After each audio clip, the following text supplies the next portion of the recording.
नमस्ते दोस्तों, ये रील मैं मीडिया के बंधुओं के लिए बना रही हूँ क्योंकि मैंने कुछ प्रोटेस्टर्स को जो कि गटर छाप, अनैतिक, अश्लील बिहेवियर सड़क पर बच्चों के सामने, बुजुर्गों के सामने, महिलाओं के सामने डिस्प्ले कर रहे थे, उसको नॉर्मलाइज करने से मना किया है कि we do not accept this in this society. हम लोग नहीं चाहते कि हमारे घर के बच्चों को कोई जो है अपनी अश्लील हरकतों से जो है टाइम से पहले सेक्शुअलाइज कर दे। हमारे घर के बुजुर्गों के सामने जो है हमें शर्मिंदगी महसूस कर, हम नहीं इस तरह का बिहेवियर एक्सेप्ट करते हैं, उसको नॉर्मलाइज नहीं होने देंगे।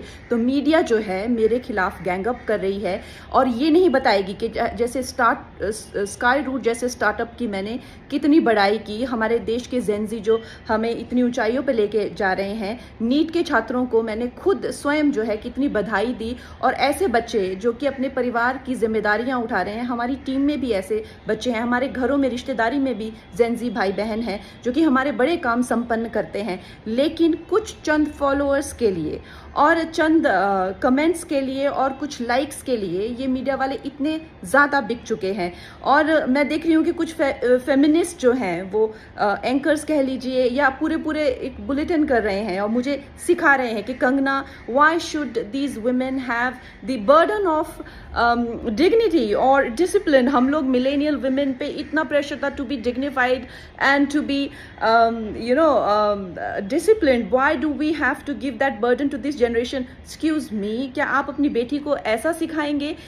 डिसिप्लिन में रहना या मर्यादाओं में रहना कोई चॉइस नहीं है। भौंडा प्रदर्शन तो हर कोई करना चाहेगा, लेकिन अगर आपको समाज में रहना है और संविधान के हिसाब से आपको चलना पड़ेगा, जिसका मतलब है कि आपकी आज़ादी वहाँ ख़त्म हो जाती है जहाँ मेरे नाक और कान शुरू होते हैं। तो आप भौंडे बनकर सिर्फ अपने कमरे में रह सकते हैं। बाहर आकर आप मेरे आराध्य, चाहे आपको मेरे माता पिता के लिए कोई सेंटिमेंट ना हो, मेरे घर के बच्चों के लिए कोई आपको भावना ना हो, उसका मतलब ये नहीं है कि आप उनको सड़क पर सेक्सुअल गालियां देंगे, उनके मान को हानि करेंगे। मेरे आराध्य, मेरे भगवान हो, चाहे मेरे नेता हो, प्रधानमंत्री जी से जो है लोग उनको एग्जाम बडी कहते हैं बच्चे, उनके साथ में कितने लोगों की भावनाएं, कोई उनको लीडर मानता है, कोई उनको दोस्त मानता है, कोई उनको परिवारजन मानता है, कोई उनको भगवान मानता है।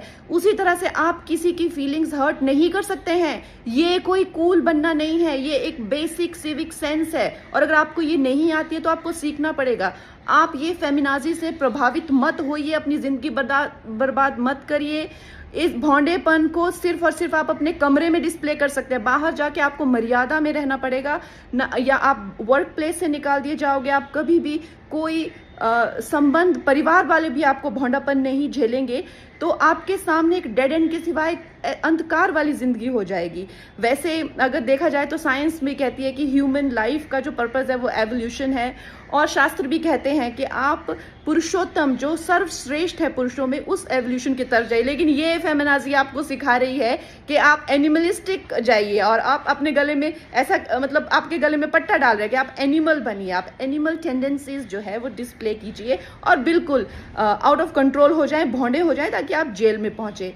आपको डिसाइड करना है कि आपको कौन अच्छे से गाइड कर रहा है और कौन आपको सही दिशा बता रहा है।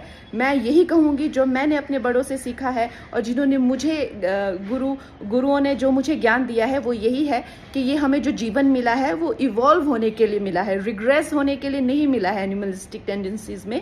सो आप प्लीज़ इवॉल्व होइए और सबको गुरु पूर्णिमा की बहुत शुभकामनाएं।